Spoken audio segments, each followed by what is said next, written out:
Eu preciso confessar, às vezes eu quase sinto pena de alguns jornalistas. A missão de passar pano para o governo Lula se tornou uma tarefa quase impossível. É preciso torcer tanto a realidade que o resultado final vira uma piada.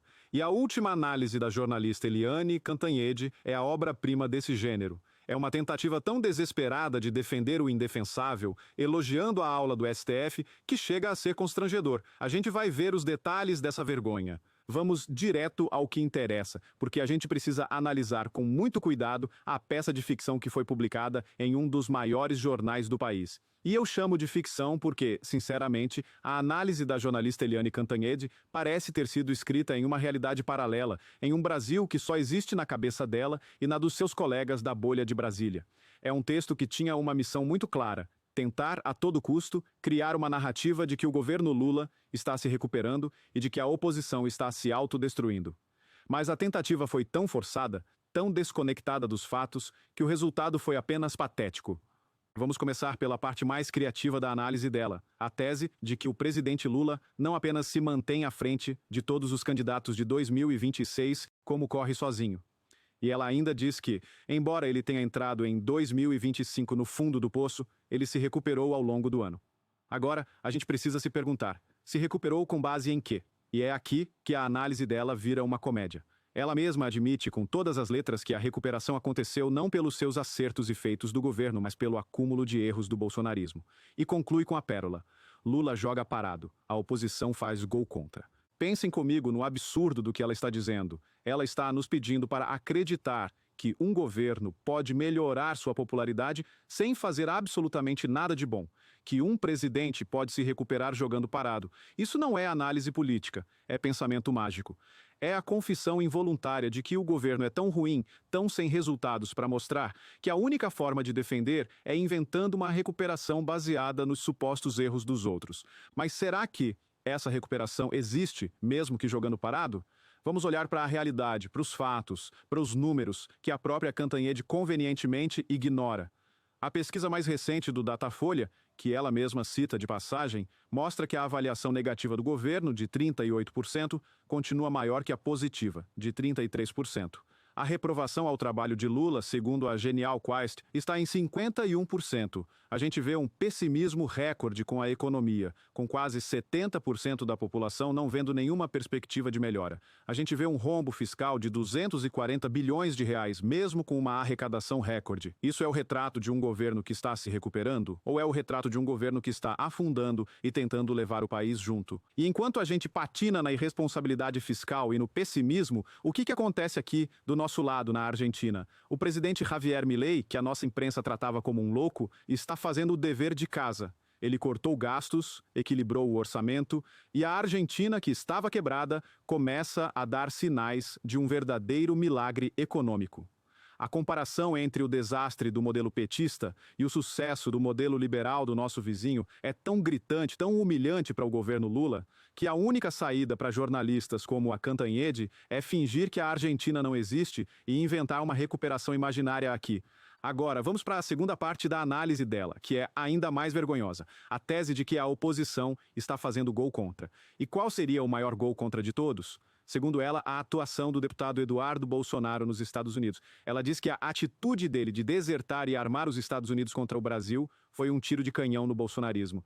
Eu fico pensando em que mundo essa senhora vive. O que ela chama de deserção, eu chamo de coragem. O que ela chama de armar os Estados Unidos contra o Brasil, eu chamo de buscar ajuda na maior democracia do mundo para lutar contra o autoritarismo que está se instalando aqui.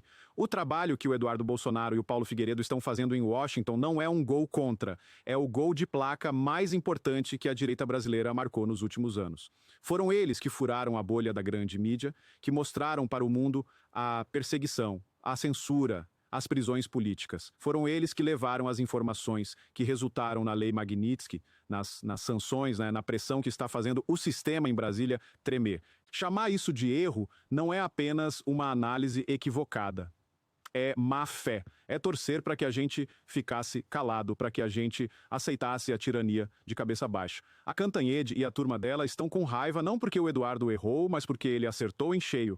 Ele internacionalizou a nossa crise e tirou o sono dos donos do poder. E isso para eles é imperdoável. Mas o auge da vergonha alheia, O momento em que a análise dela se transforma em pura assessoria de imprensa do poder é quando ela fala sobre o julgamento do ex-presidente Bolsonaro. Ela diz que as provas são fartas e compreensíveis e que os ministros do STF foram didáticos ao detalhar a suposta tentativa de golpe. Didáticos? Que palavra curiosa para descrever um julgamento que o próprio New York Times classificou como uma anomalia, que o ministro Fux, de dentro da própria corte, pediu a anulação por considerar ilegal. Didático em quê? Em como montar um tribunal de exceção onde a vítima é o próprio juiz, em como condenar um homem com base em um pensamento digitalizado, como disse o ministro Barroso, em como ignorar o princípio da imparcialidade com uma turma composta pelo inimigo do réu, pelo ex-ministro de seu rival e pelo ex-advogado pessoal de seu rival. A análise da Cantanhede sobre o julgamento não é jornalismo, é um insulto à nossa inteligência, é a tentativa de vender uma farsa, uma perseguição política, como se fosse um ato de justiça exemplar. E ao fazer isso, ela não está apenas passando pano. Ela está agindo como cúmplice. O que essa análise nos mostra é o retrato do desespero. Um desespero de uma elite midiática que apostou todas as suas fichas em um projeto de poder que está fracassando. E agora, diante da realidade dos fatos, a economia ruim, a popularidade em queda, a direita se fortalecendo, a única coisa que lhes resta é dobrar a aposta na mentira, na criação de uma realidade paralela.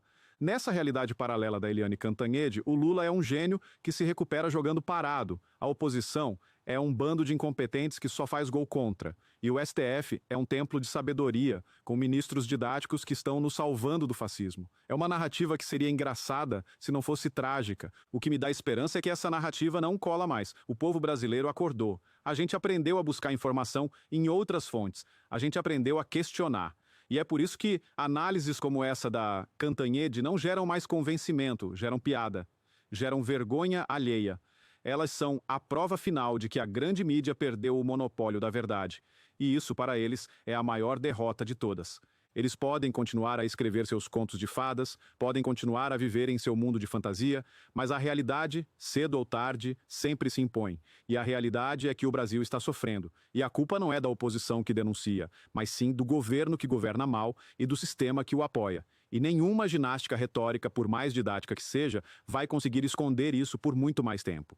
Essa história toda é um exemplo perfeito de como a grande mídia, às vezes, parece viver em um mundo completamente diferente do nosso. E agora eu quero saber a sua opinião. Você também sentiu vergonha alheia ao ler essa análise? Você acredita que a tentativa deles de salvar o governo Lula já virou piada? Deixe seu comentário aqui embaixo. Vamos conversar sobre o papel da imprensa no Brasil de hoje. Se essa análise te ajudou a enxergar por trás da manipulação, deixa o seu like e compartilha este vídeo. O Brasil inteiro precisa saber que a gente não cai mais nessa conversa. E se você ainda não faz parte do Orgulho Soberano, agora é a hora. Inscreva-se no canal e ative o sininho, porque aqui a gente vai continuar a mostrar a realidade, por mais que ela incomode alguns. Um grande abraço.